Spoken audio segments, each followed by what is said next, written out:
বছরের মেয়ের যদি কল্লা শরীর থেকে কাইটা আলাদা করে ফেলা হয়, এতটা ছোট্ট মাসুম মেয়ে, ও আখিরাতে গিয়ে কি বলবে, আল্লাহর কাছে কি বলবে? ওই ছোট্ট মেয়েটা যদি হাসরের ময়দানে দাঁড়ায়া আল্লাহকে বলে, আল্লাহ আমার জাতির এতগুলো মানুষ বেঁচে থাকতে আমি 8 বছরের মেয়ে আমার এইভাবে মেরে ফেললো, আমার শরীরটা 2টা টুকরা করে ফেললো, তাহলে বলো আব্বা, বলো বলো ছেলেরা, তোমাদের বিবেকে যদি লাগে তোমাদের বোন আগামী দিনে নিরাপদ? প্রত্যেক মানব সন্তানের ভিতরে এই ছোট বাচ্চা ওইটা বুঝছে, ওই দেখছেন নি ওই মোবাইল ধরে রাখছে, মানে সৃষ্টিগতভাবে গুনার প্রতি ঘৃণা। খোদার কসম এই কোরআন ধরে বলি, আল্লাহ মানুষের জন্মসূত্রে দিয়ে দিছিলেন, এই পরিবেশ নষ্ট করে দিয়েছে। আল্লাহ জন্মসূত্রে মানুষের বাচ্চার মধ্যে আল্লাহকে মানার যোগ্যতা দিয়েই পাঠাইছিলেন।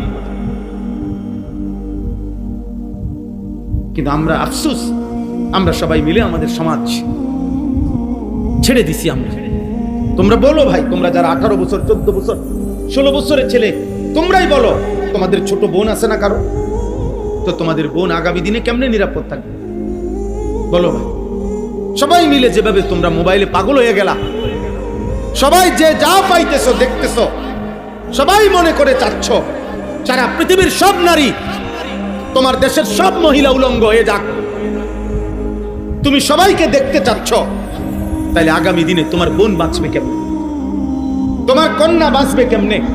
আমারও তো 4.5 বছরের ছোট্ট মেয়ে আছে, আমার সে মেয়ে বড় হবে কোন সমাজে বলো? আগামী দিনে আল্লাহ চাহে তো, এখন তোমাদের যাদের বয়স 16 বছর 18 20 বছর, আল্লাহ যদি হায়াত দেয়, আমরা দোয়া করি আল্লাহ তোমাদেরকে হায়াত দিক, তো তোমরাও তো আব্বা আগামী 10 বছরের ব্যবধানে আল্লাহ দিলে ইনশাআল্লাহ তোমরা তো বিয়ে করবে। তো যে মেয়েটা বড় হইতেছে, আগামী দিনে তুমি যাকে বিবাহ করবে, ও যদি ইজ্জত নিয়ে বড় না হয়, সতীত্ব নিয়ে বড় না হয়, চরিত্র নিয়ে বড় না হয়, তো তুমি চরিত্রবান মেয়ে কোত্থেকে খুঁজাবে? তোমরা যে যাকে পাচ্ছ, যে যেখানে পাইতেছ, নারীর ছবি তুলতেছ, মেয়ের ছবি তুলতেছ, যে যাকে পাচ্ছ তারে ফুসলাইয়া প্রলোভন করে হারাম প্রেম ভালোবাসার নামে অশ্লীলতার মধ্যে ডুবাই দিতেছ। তা আগামী দিনে বাঁচবা কেমনে আব্বা? পবিত্র নারী মিলবে কিভাবে? মোবাইলের নারী আর ঘরের বিবাহিত স্ত্রী এক কথা না, দুইটা তো এক বিষয় না রে বাপ। বাঁচতে শিখো, বাঁচতে শিখো। আমরা বললাম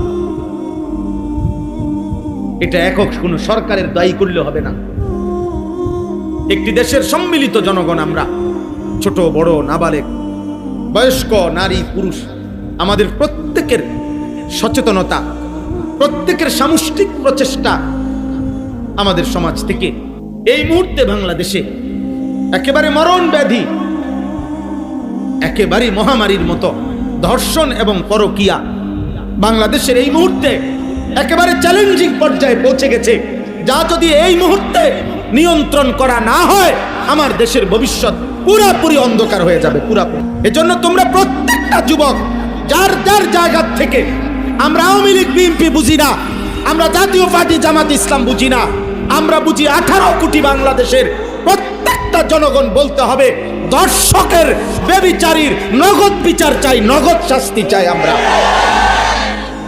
নগদ বিচার হইতে হবে, নগদ। আজকে যদি প্রিয় ভাই শহীদ শরীফ উসমান হাদি থাকতো, তো দেখতা প্রতিবাদ কাকে বলে।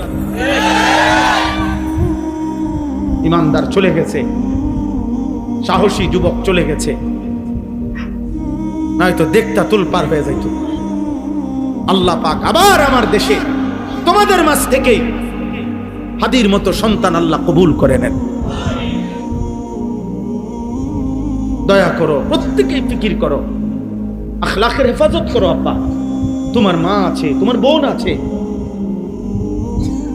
তোমার কন্যা আছে, তোমার স্বজন আছে। আমরা পারস্পরিক মানুষ, সামষ্টিক মানুষ, আমরাই সবাই সবাই আত্মীয় স্বজন, আমরা সবাই সবার আপনজন।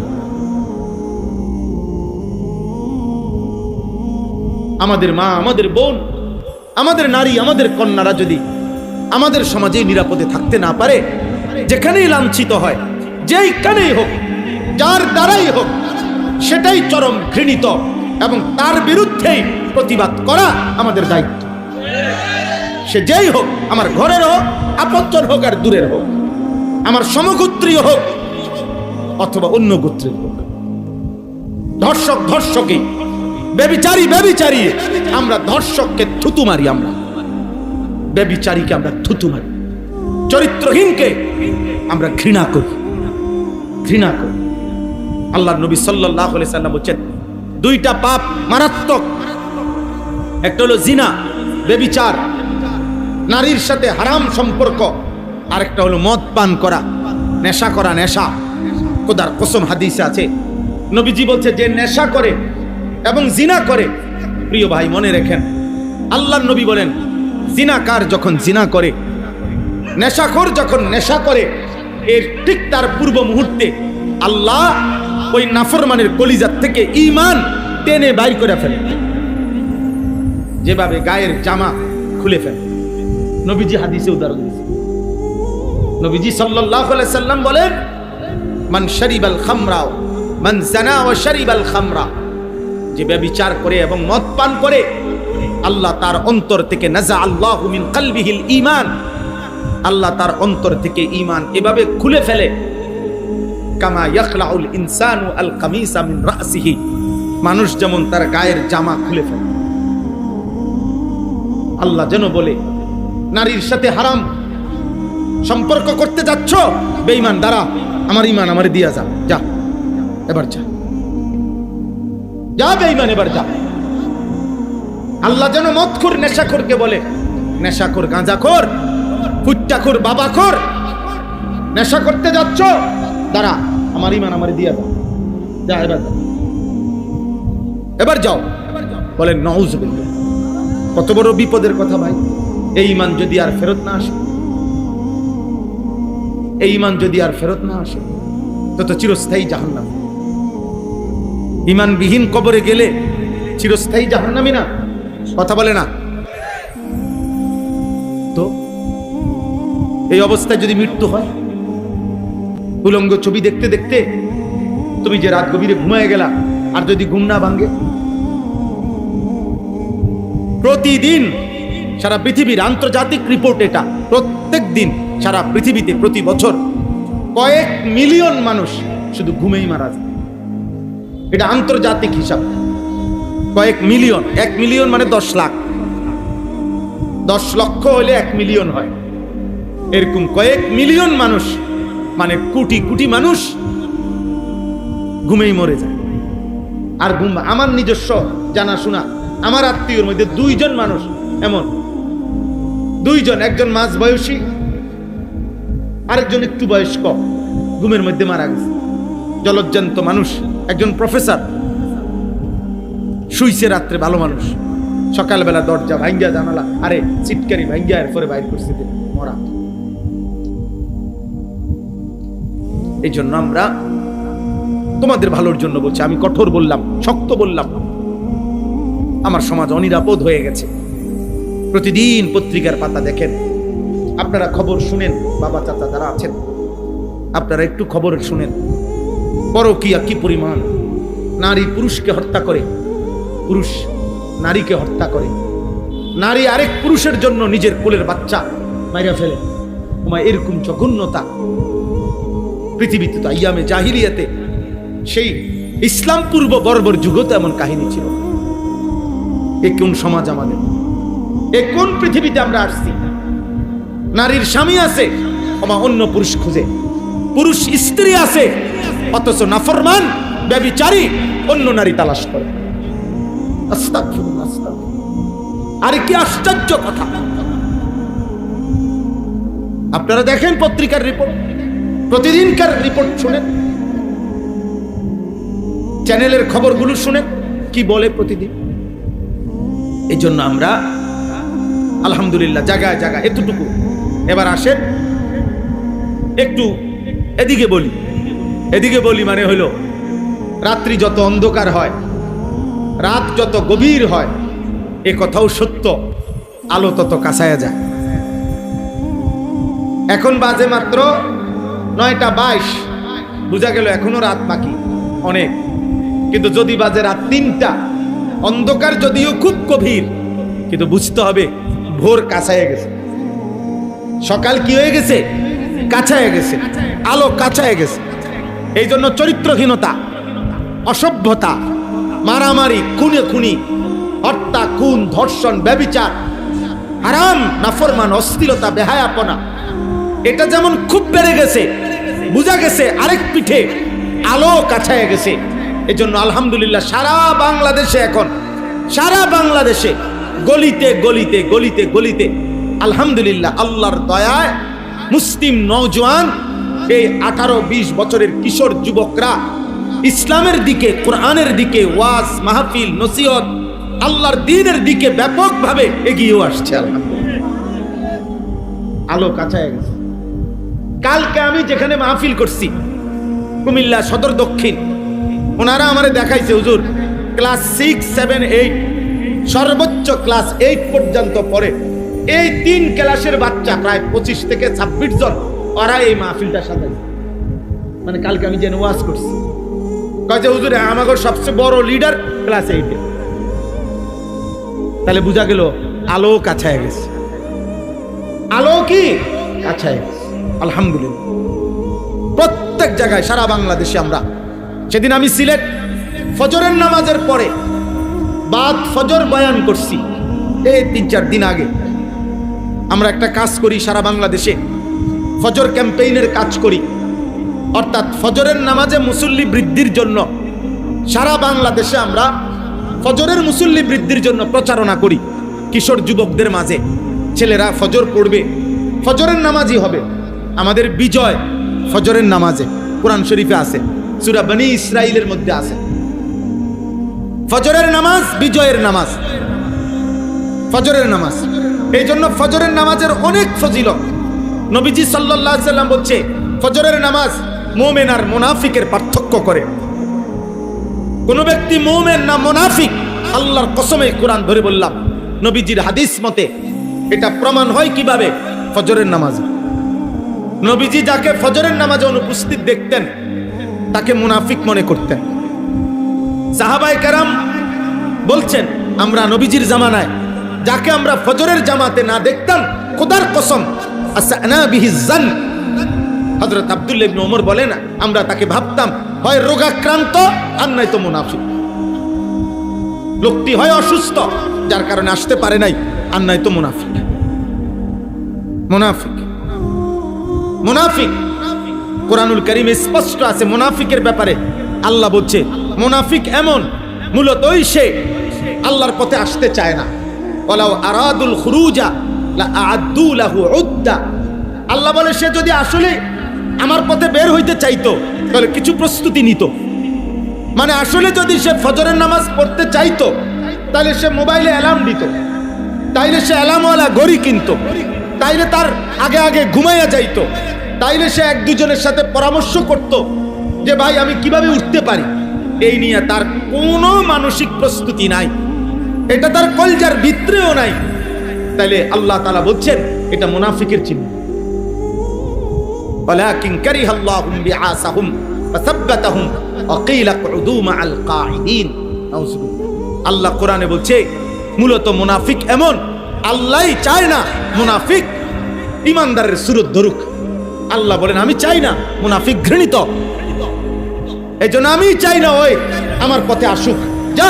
এই জন্য আল্লাহই তখন তাকে বসাইয়া রাখে আর বলে উকউদু মাআল কাঈদিন। আমার যেই নাফরমান বান্দা আমার আল্লাহকে ভুলে বসে আছে জায়গায় জায়গায়, তুইও যা ওই নাফরমানদের সাথে বসে থাক, বাইরে যা হইতে থাক। কোরআন শরীফের আয়াত, কি সাংঘাতিক কথা দেখছি। এই জন্য তো বলতেছিলাম বাদ ফজর দেখছি যুবক সাইকেল দিয়া দিয়া ফজরের নামাজ জামাত ধরছে। পুরা 3 তালা মসজিদ, সিলেট শহরে সদরে একটা বড় মসজিদে পুরা 3 তালা, 2 তালা, নিচতলা কানায় কানায় পূর্ণ ছিল। কারণ ওই মুসল্লিরা বলল যে হ্যাঁ হুজুর এটা ইনশাআল্লাহ আগামী দিনে এটা হবে ইনশাআল্লাহ, খুব দ্রুতই, খুব খুব দ্রুতই ইসলামের বিজয় হবে, চূড়ান্ত বিজয় হবে সেদিন। মুসলমানের জুম্মা আর ফজরের মুসল্লি বরাবর হবে যেদিন। নিয়ত করো ইনশাআল্লাহ, ইনশাআল্লাহ তোমার হাতে আগামী দিনের পতাকা উঠবে ইনশাআল্লাহ, কালিমার পতাকা, ইসলামের পতাকা ইনশাআল্লাহ। সারা পৃথিবী আড়মোড়া ভেঙে নতুন করে রেডি হচ্ছে। সারা পৃথিবী দুই ভাগ হয়ে যাচ্ছে, কুফর একদিকে, মোমেন একদিকে। আগামী দিনে চূড়ান্ত যুদ্ধ এমনই হবে। আল্লাহ আমাদেরকে বুঝ দান করেন, আল্লাহ আমাদেরকে বিবেক দান করেন, আল্লাহ তাআলা আমাদের এই ছেলেদেরকে আল্লাহর দিকে ফিরায়া দেন। আমি অনুরোধ করলাম, একটা ছেলেকে হলে বললাম, প্রিয় ভাই, আমার এটা ফিকির, আমার এটা চেষ্টা, আমার এটা আন্তরিক প্রচেষ্টা। আমি আর এখন কাউকে কোনো প্রতিপক্ষ মনে করি না, কাউকে না, কারো প্রতিপক্ষ আমার কোনো প্রতিপক্ষ মনে করি না। আমার আর কোনো প্রতিপক্ষতার দরকার নাই। আমি মনে করি আমাদের এই মুসলিম কিশোর যুবক নওজোয়ানরা আল্লাহর দিকে ফিরবে, 5 ওয়াক্ত নামাজ পড়বে, ফজরের নামাজ জামাতে পড়বে, আগামী দিনের ইসলামের পতাকা উড়াবে ইনশাআল্লাহ, ইনশাআল্লাহ। বলো ইনশাআল্লাহ, বলো নওজোয়ান ইনশাআল্লাহ। তোমরা চেষ্টা করো আব্বা, নষ্ট হইও না। নষ্ট হইলে কেউ মনে রাখবে না। পচে গেলে মানুষ ফেলে দিবে, আবর্জনা মানুষ ফেলে দেয়, পচা জিনিস মানুষ ফেলে দেয়, নষ্ট হয়ে গেলে মানুষ ফেলে দেয়। তুমি যদি চরিত্রহীন নারী দেখে দেখে, ছবি দেখে দেখে, অশ্লীল দৃশ্য দেখে দেখে, উলঙ্গ ছবি দেখে দেখে আব্বা শরীরটা, চরিত্রটা, আখলাকটা নষ্ট করে ফেলো, কেউ খবর নিবে না। 8 বছরের মেয়ের যদি কল্লা শরীর থেকে কাইটা আলাদা করে ফেলা হয়, এতটা ছোট্ট মাসুম মেয়ে, ও আখেরাতে গিয়ে কি বলবে, আল্লাহর কাছে কি বলবে? ওই ছোট্ট মেয়েটা যদি হাসরের ময়দানে দাঁড়ায়া আল্লাহকে বলে, আল্লাহ আমার জাতির এতগুলো মানুষ বেঁচে থাকতে আমি 8 বছরের মেয়ে আমার এইভাবে মেরে ফেললো, আমার শরীরটা 2টা টুকরা করে ফেললো, তাহলে বলো আব্বা, বলো ছেলেরা, তোমাদের বিবেকে যদি লাগে তোমাদের বোন আগামী দিনে নিরাপদ? প্রত্যেক মানব সন্তানের ভিতরে, এই ছোট বাচ্চা ওইটা বুঝছে, ওই দেখছেন নি, ওই মোবাইল ধরে রাখছে, মানে সৃষ্টিগতভাবে গুনার প্রতি ঘৃণা। খোদার কসম, এই কোরআন ধরে বলি, আল্লাহ মানুষের জন্মসূত্রে দিয়ে দিছিলেন, এই পরিবেশ নষ্ট করে দিয়েছে। আল্লাহ জন্মসূত্রে মানুষের বাচ্চার মধ্যে আল্লাহকে মানার যোগ্যতা দিয়েই পাঠাইছিলেন। কিন্তু আমরা আফসোস, আমরা সবাই মিলে আমাদের সমাজ ছেড়ে দিছি আমরা। তোমরা বলো ভাই, তোমরা যারা 18 বছর, 14 বছর, 16 বছরের ছেলে, তোমরাই বলো, তোমাদের ছোট বোন আছে না কারো?